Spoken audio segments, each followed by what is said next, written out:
नमस्कार दोस्तों, स्वागत है आप सभी का आपके अपने YouTube चैनल जीके जीएस के भंडारा पर। साथियों, आज के इस वीडियो में यूपी पुलिस कांस्टेबल री एग्ज़ाम को ध्यान में रखते हुए एग्जामपुर के द्वारा जो लॉन्च किया गया था वॉल्यूम 2, उसका सेट नंबर 4 आपके लिए लेकर के आऊँ। इससे पहले मैं 3 सेट अपलोड कर चुका हूँ। अगर आपने वो 3 सेट अभी तक नहीं देखे होंगे तो प्लीज़ आप उन 3 सेटों को लगा लीजिए, क्योंकि बहुत सारे साथी हैं उनको अच्छा खासा प्यार दे रहे हैं। तो प्लीज़ आप लोग लगा चलिएगा। और ये वॉल्यूम 2 में एग्जामपुर के द्वारा जो 10 सेट लॉन्च किए गए थे, वो 10 सेटों का मैं आपको फटाफट से रिवीजन कराने वाला हूँ, मात्र 2 दिनों के अंतर्गत है।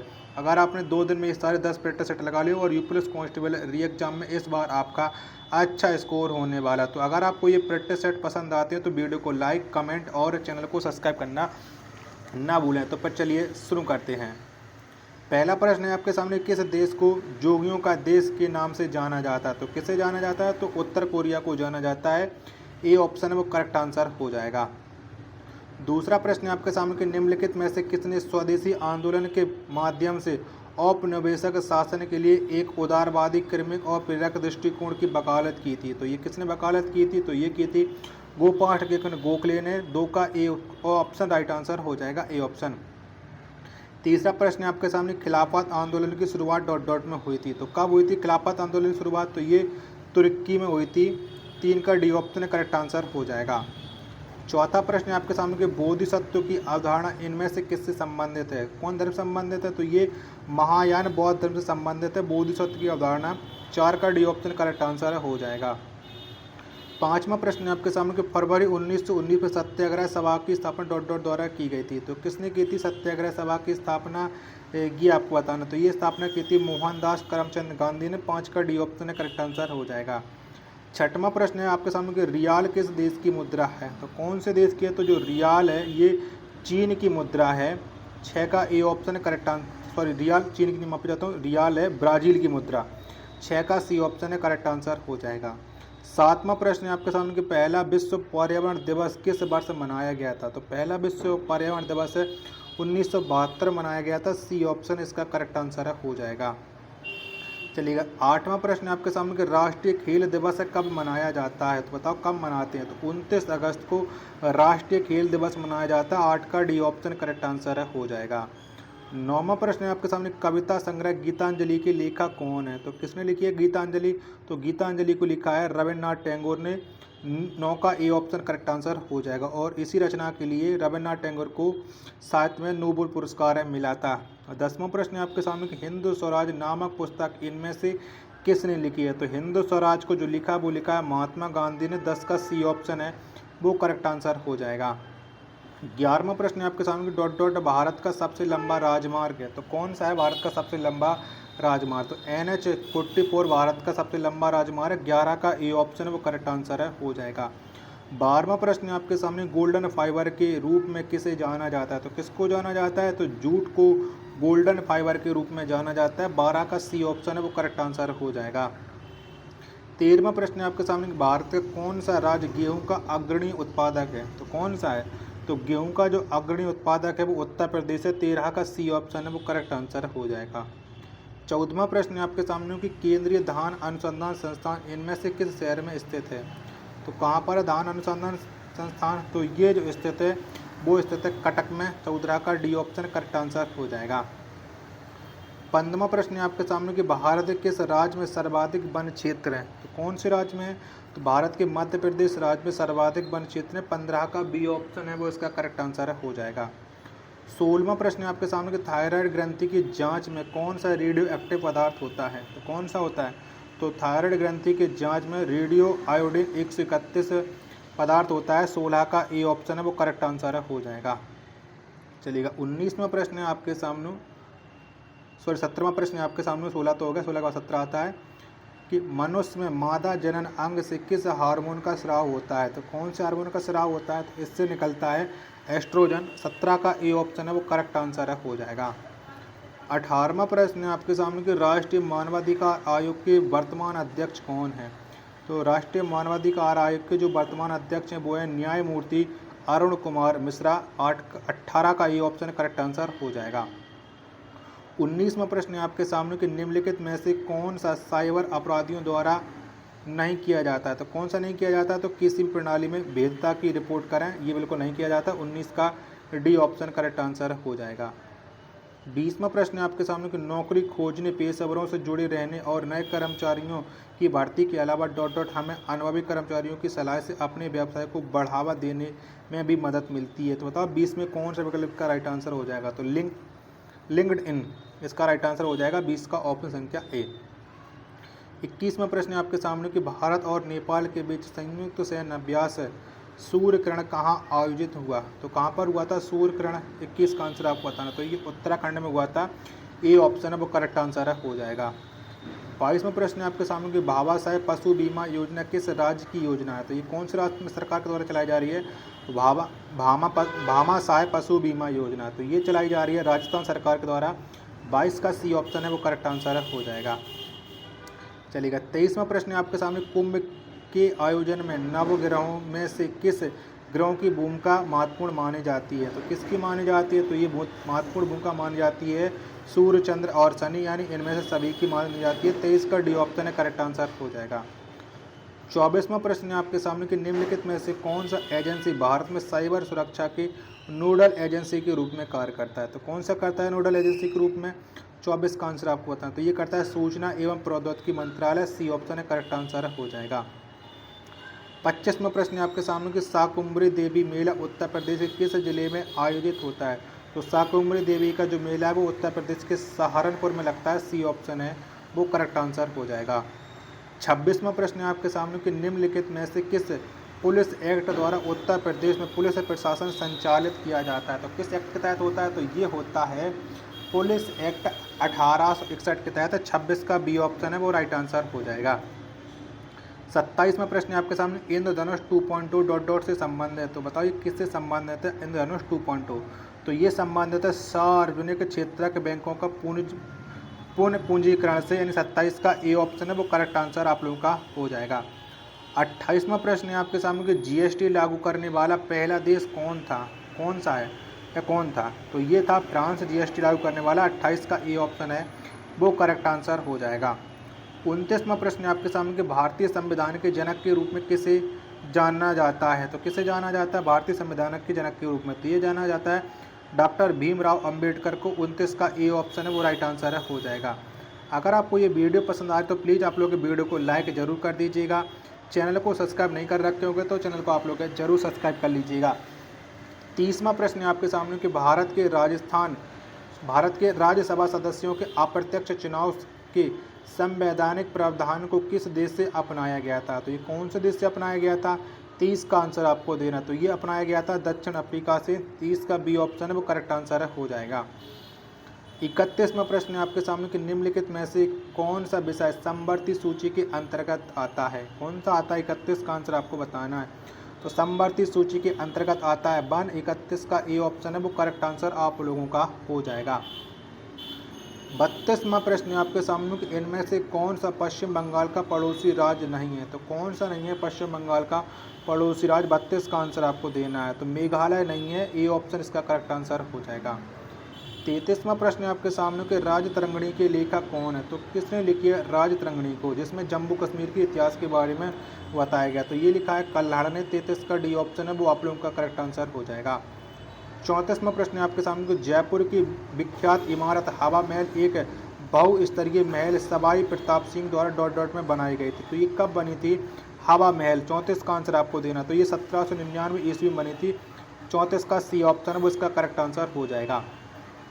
35वां प्रश्न है आपके सामने कि प्रख्यात समाज सुधारक और महिला शिक्षक के लिए कार्य करने वाली पंडिता रमाबाई सरस्वती किस भाषा की महान विदुषी थी? तो ये किसकी थी? तो ये संस्कृत की थी। 35 का डी ऑप्शन है वो करेक्ट आंसर हो जाएगा। 36वां प्रश्न है आपके सामने कि भारतीय संविधान निम्नलिखित में से कौन से मौलिक अधिकार की गारंटी नहीं देता है? तो कौन से मौलिक अधिकार की गारंटी नहीं देता है? तो ये संपत्ति का अधिकार की नहीं देता है। 36 का डी ऑप्शन है वो करेक्ट आंसर हो जाएगा। 37वां प्रश्न है आपके सामने कि भारतीय संविधान के किस अनुच्छेद में वित्तीय आपातकाल से संबंधित प्रावधान वर्णित है? तो कौन सा अनुच्छेद में वित्तीय आपातकाल से दिया गया है? 37 का आंसर आपको देना। तो ये दिया गया अनुच्छेद 360 में। सी ऑप्शन करेक्ट आंसर हो जाएगा। 38वां प्रश्न है आपके सामने गणगौर भारत के किस राज्य का एक प्रसिद्ध त्यौहार है? तो कौन से राज्य में गणगौर त्यौहार मनाया जाता है? 38 का आंसर आपको देना है। तो ये मनाया जाता है राजस्थान राज्य में। 38 का ए ऑप्शन है वो करेक्ट आंसर हो जाएगा। साथियों, अगर आपको ये वीडियो पसंद आ रही है तो प्लीज़ वीडियो को लाइक करें। चैनल को आप लोगों ने अभी तक सब्सक्राइब नहीं कर रखा होगा तो चैनल को आप लोग जरूर सब्सक्राइब कर लेना, और इस वीडियो को आप अपने दोस्तों के पास जरूर प्लीज़ शेयर कर दीजिएगा। आपका बहुत बहुत बड़ी मेहरबानी होगी इससे अगर अपने दोस्तों के पास शेयर कर देंगे। 39वां प्रश्न है आपके सामने, अनुनासिक स्वरों का उच्चारण स्थान कौन सा है? तो अनुनासिक स्वरों का जो उच्चारण स्थान है वो है नाक और मुंह। 39 का ए ऑप्शन है करेक्ट आंसर हो जाएगा। 40वां प्रश्न है आपके सामने कि प्रत्यय के आधार पर ला किस प्रकार की ध्वनि है? तो कैसी है ला ध्वनि? तो ये ला है पार्श्विक ध्वनि। 40 का बी ऑप्शन करेक्ट आंसर हो जाएगा।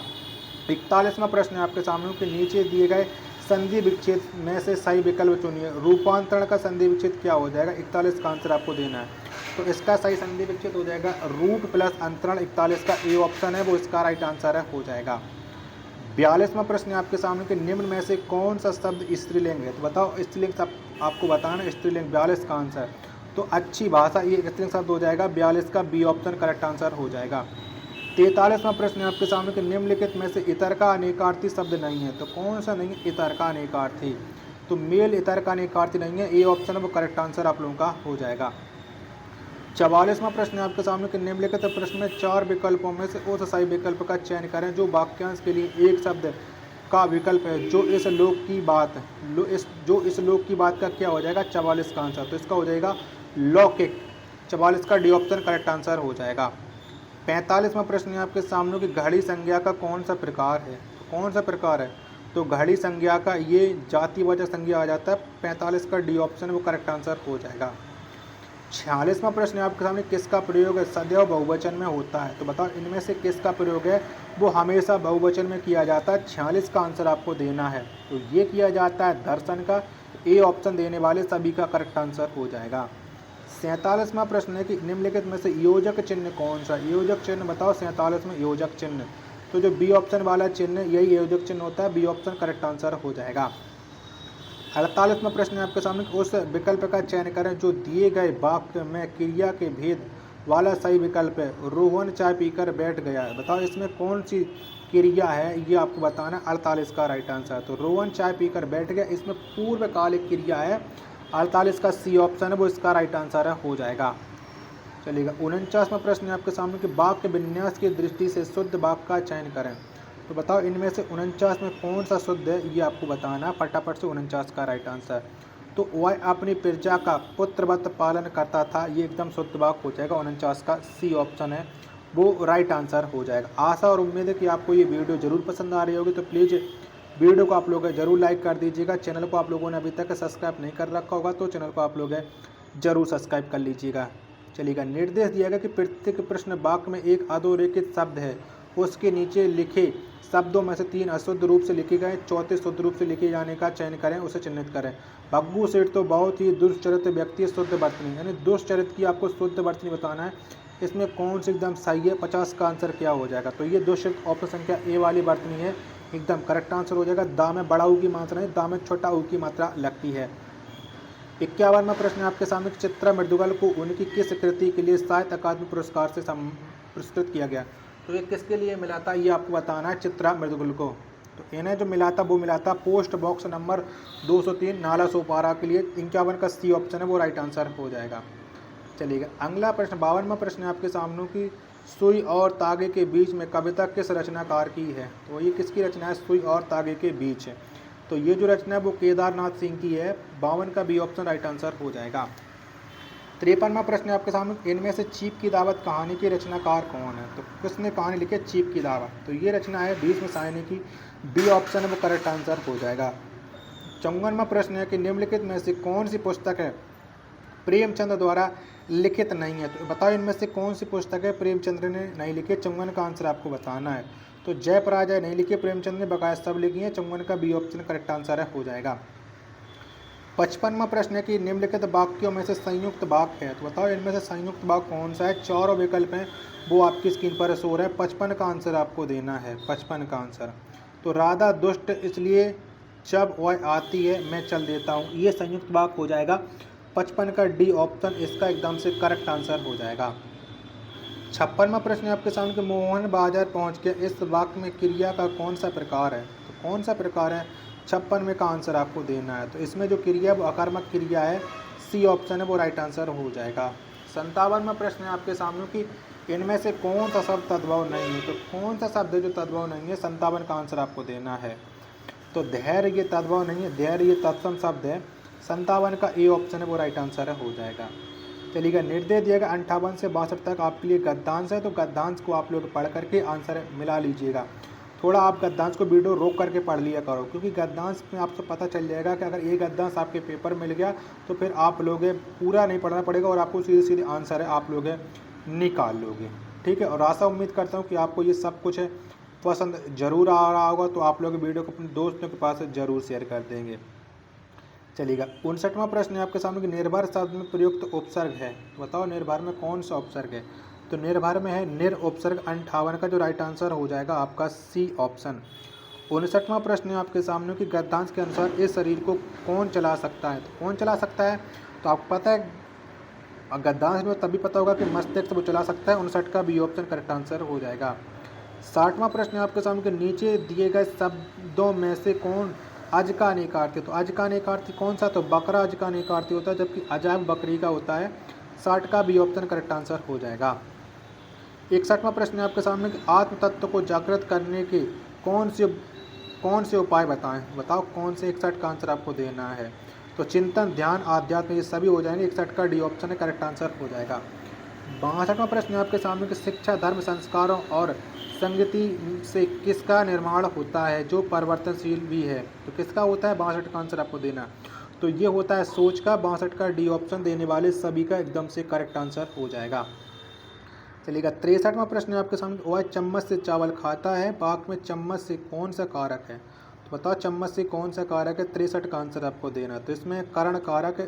63 का ए ऑप्शन सबका करेक्ट आंसर हो जाएगा।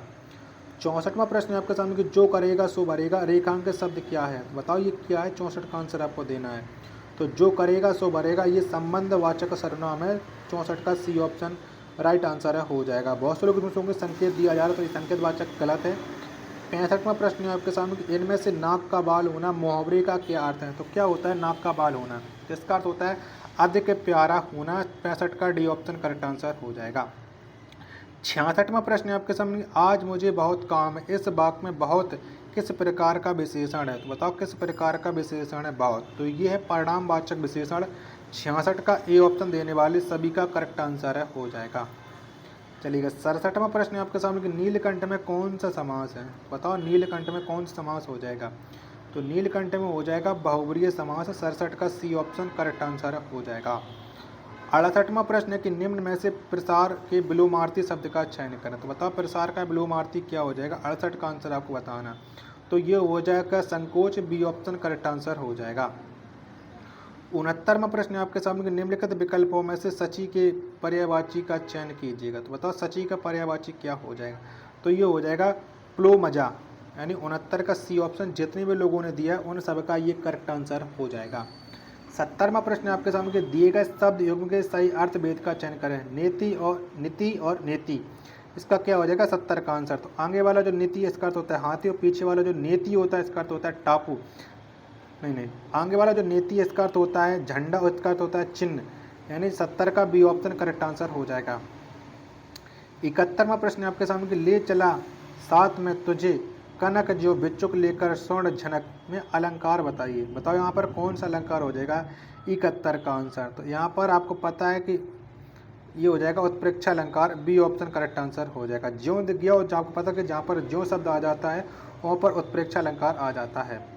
चलिए, 72वां प्रश्न है आपके सामने कि मैं बाजार जाता हूँ, इस वाक्य में वाच्य का कौन सा प्रकार है? तो कौन सा प्रकार है? तो मैं बाजार जाता हूँ, इसमें जो वाच्य का प्रकार है वो है कृतवाच्य। 72 का सी ऑप्शन जितने भी लोगों ने दिया है उन सब का करेक्ट आंसर हो जाएगा। 73वां प्रश्न है आपके सामने उत्थान शब्द में कौन सा उपसर्ग है? तो कौन सा उपसर्ग लगा है उत्थान में? तो उत्थान में उपसर्ग है। 73 का ए ऑप्शन जितने भी लोगों ने दिया है उनका करेक्ट आंसर है हो जाएगा। चलिएगा, 74वां प्रश्न है आपके सामने कि भावना में कौन सा प्रत्यय है? तो बताओ कौन सा प्रत्यय लगा है भावना में? 74 का आंसर आपको देना है। तो भावना में लगा अन्य प्रत्यय। 74 का सी ऑप्शन है करेक्ट आंसर हो जाएगा। 75वां और अंतिम प्रश्न आज के इस सेट का कि रिपु आंतन की कुंडली करी जोगनी चबात पी भाई में पागी मानो जुबती जलेबी खात, यहाँ कौन सा रस है? तो बताओ 75 में आपको रस बताना, रस कौन सा हो जाएगा? तो यहाँ पर जो रस है वो है विभत्स रस, 75 का डी ऑप्शन है वो राइट आंसर हो जाएगा। तो साथियों अगर आपको ये सेट नंबर 4 पसंद आया हो तो वीडियो को आप लोग लाइक कमेंट और चैनल को सब्सक्राइब करना ना भूलें। तो फिर मिलते हैं अपने एक और सेट के साथ, तब तक के लिए धन्यवाद। जय हिंद, वंदे मातरम।